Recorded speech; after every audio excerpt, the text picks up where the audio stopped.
અમરેલીમાં પાટીદાર સમાજના સમૂહ લગ્ન યોજાયા। પાટીદાર સમાજમાંથી આવતા અનેક નેતાઓએ હાજરી આપી। પ્રદેશ ભાજપના ઉપાધ્યક્ષ ગોરધન ઝડફિયાએ પણ સલાહ આપી છે। સમાજના લોકોને આપેલી સલાહ બની ચર્ચાનું કેન્દ્ર। જી હા, તેમણે કહ્યું કે બાપ દાદાની જમીન ઓડી ગાડી માટે ન વેચતા, ઘરમાં પીળું પાણી રાખતા હોવ તો બંધ કરજો। ગામડામાં કોઈ છોકરી આપવા તૈયાર નથી તેવી હાલ સામાજિક સ્થિતિ છે। સમાજમાં પરિવર્તન લાવવા આગેવાનોને વિનંતી કરી છે। સમાજમાં હવે સંસ્કારની જરૂર હોવાનું પણ કહેવામાં આવ્યું। સંસ્કાર વિનાની સંપત્તિ પરિવારને સુખી નહીં કરે। થોડા સમય પહેલા સુરતના પાટીદાર પીએસઆઈએ પણ આપ્યું હતું નિવેદન, ત્યારે હવે ગોરધન ઝડફિયાએ આપેલી સલાહ પણ ચર્ચાનું કેન્દ્ર બની રહી છે। પાટીદાર યુવાનો વ્યસનના રવાડે ચઢ્યા હોવાની વાત પીએસઆઈ દ્વારા કરવામાં આવી હતી। સામાજિક પરિસ્થિતિ પણ એવી છે, ગામડામાં કોઈ દીકરી લેવા તૈયાર નથી। આ સામાજિક સ્થિતિ છે। આમાંથી બહાર કાઢવાનો રસ્તો કયો? ક્યાં જશે આ બધા યુવાનો? ક્યાં જશે આ બધી દીકરીઓ? અને એના માટે આવનારા સમયમાં જે કંઈ કરવું પડે, પીળું પાણી રાખતા હોય ને એને મહેરબાની કરીને બંધ કરી દો।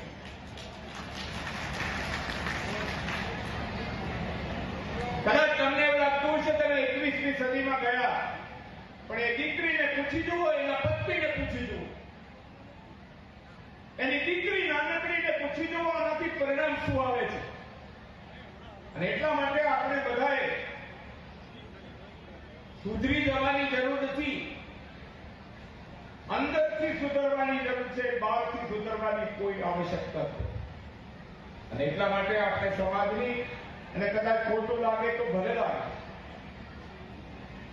સમાજના અહીંયા બેઠેલા આગેવાનો જો સમાજમાં આપણે પરિવર્તન ના કરી શકીએ તો we have no right to be a leader।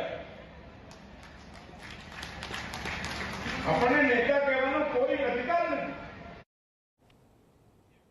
Bhajap નેતા ગોરધન ઝડફિયાના નિવેદનને પાટીદાર નેતા અલ્પેશ કથિરિયાનું પણ સમર્થન છે। જી હા, તેમણે પણ કહ્યું કે સમાજે આ બાબતે ચિંતન અને મનન કરવાની જરૂર છે। જમીન વેચીને જે ઓડી લે છે અને પીળું પ્રવાહી લે છે, આવા લોકોનો સમાજે બહિષ્કાર કરવો જોઈએ અને સમાજથી દૂર રાખવા જોઈએ। ગોરધન ઝડફિયાએ માતા અને દીકરીઓ માટે જે ટકોર કરી છે તેને પણ ગંભીરતાથી લેવી જોઈએ। સમાજને સારું મળે અને સમાજને સારો પ્રાપ્ત થાય તે માટે સમાજના હોદ્દેદારો સમાજ માટે કામ કરે છે। સમાજમાં ઘણા હોદ્દેદારો છે, તે પોતાની જવાબદારી નિભાવી રહ્યા છે। સ્વાભાવિક છે કે દરેક વ્યક્તિએ પોતાની જવાબદારી નિભાવવી જોઈએ, પણ મને લાગે છે કે આ મુદ્દે સમાજે ખૂબ એગ્રેસિવ થઈ ગંભીરતાથી આ મુદ્દાને લઈ અને આવા વ્યક્તિઓ છે કે જમીન વેચીને ઓડી ફેરવે છે, સમાજને ખોટું નામ બદનામ કરે છે કે પીળું પ્રવાહી લઈ રહ્યા છે, આવા વ્યક્તિઓને ક્યાંય સ્થાન ના આપવું જોઈએ કે સમાજના સુખ દુઃખના પ્રસંગમાં પણ એમને આમંત્રિત ન કરવા જોઈએ। ભાજપ નેતા ગોરધન ઝડફિયાના નિવેદન પર પાટીદાર નેતા લાલજી પટેલે આપી છે પ્રતિક્રિયા। તેમણે કહ્યું કે સુરતમાં ઉર્વશીબેને પણ પાટીદાર સમાજના યુવાનો માટે ખૂબ જ ચિંતા વ્યક્ત કરી છે।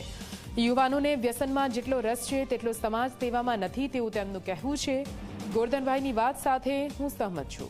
યુવાનોને મિલકત સાથે સાથે સંસ્કાર આપવાની પણ જરૂરી છે। અત્યારે મિલકત આપવાની જરૂર નથી, સંસ્કારોનું સિંચન કરવાની જરૂર છે। અત્યારે કોઈ ગામડામાં રહેવા તૈયાર નથી। પાટીદાર સમાજની દીકરીઓ પણ સરકારી નોકરી હોય અથવા વિદેશમાં પીઆર હોય ત્યાં જ લગ્ન કરવાની વાતો કરે છે, તેમ તેમણે કહ્યું।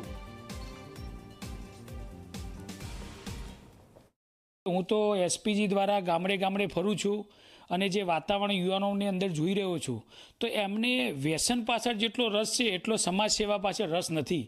તો ગોરધનભાઈ આટલા વડીલ હોય, વિદ્વાન હોય અને જ્યારે કહેતા હોય એમની સાથે હું સહમત છું, કારણ કે અત્યારે માતા પિતા છે એને પૈસા કેવી રીતે વધારો કરીને આપે, મિલકત કેવી રીતે વધાર કરીને આપે, ગમે તે કરીને મિલકત આપવી પોતાના બાળકોને એવું બધા વિચારી રહ્યા છે। પણ અત્યારનો સમય એવો છે કે માતા પિતાએ સંસ્કાર આપવાની જરૂર છે। સાહેબે કીધું એ પ્રમાણે તમારી પાસે ગમે એટલી મિલકત હશે, પણ જો પુત્ર સારો નહીં પાકે તો એક જ સેકન્ડમાં બધી મિલકત પૂરી કરી દેશે અને કોઈ પણ ક્રિકેટ સટ્ટો હોય કે કોઈ પણ વ્યસનના રવાડે ચડી જશે તો મિલકત તો જતી રહેશે પણ આખા સમાજની બદનામી એ કરશે। એટલે સાહેબની વાત સાથે હું સહમત છું। ભાજપ નેતા ગોરધન ઝડપિયાના નિવેદન પર પાટીદાર અગ્રણી ડોક્ટર પરસોત્તમ પીપળિયાએ પણ આપ્યું છે નિવેદન.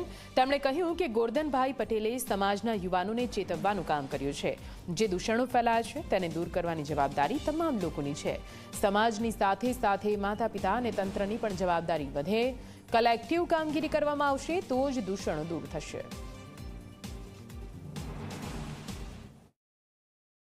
ગોરધનભાઈ ઝડફિયાજીએ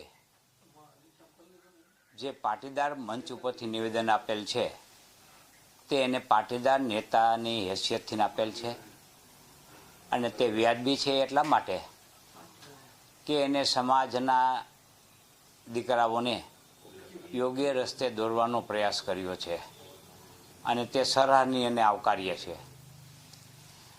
પરંતુ તે સંમેલનમાં જે પાટીદાર સંસ્થાઓની ને આગેવાનોની જવાબદારી છે દીકરાઓને સાચા રસ્તે વારવાની, તે માટે થઈને હું કહેવા માગું છું કે પાટીદાર સંસ્થાઓની જવાબદારી તો છે જ, એટલી જ અને એનાથી વધુ માવતરોની જવાબદારી છે અને માવતરો કરતાં પણ વધુ જવાબદારી પ્રશાસનની છે. જ્યારે દારૂબંધીનો અમલ થઈ રહ્યો છે ગુજરાતમાં તો છેડે આમ દારૂ વેચાય છે. પોલીસ તંત્રને પણ ખબર છે કે ક્યાં ક્યાં દારૂ મળે છે. પોલીસ તંત્ર પાસે બુટલેગરોના પણ લિસ્ટ છે. પોલીસ તંત્ર પાસે જે દારૂ લાવે છે અને જ્યાંથી આવે છે તેનું પણ લિસ્ટ છે. જે આપણા સ્ટેટના નાકાઓ છે એમાં પણ ખબર છે કે દારૂની ક્યાંથી ખેપ આવે છે. તેમ છતાં આ બધું ચાલી રહ્યું છે.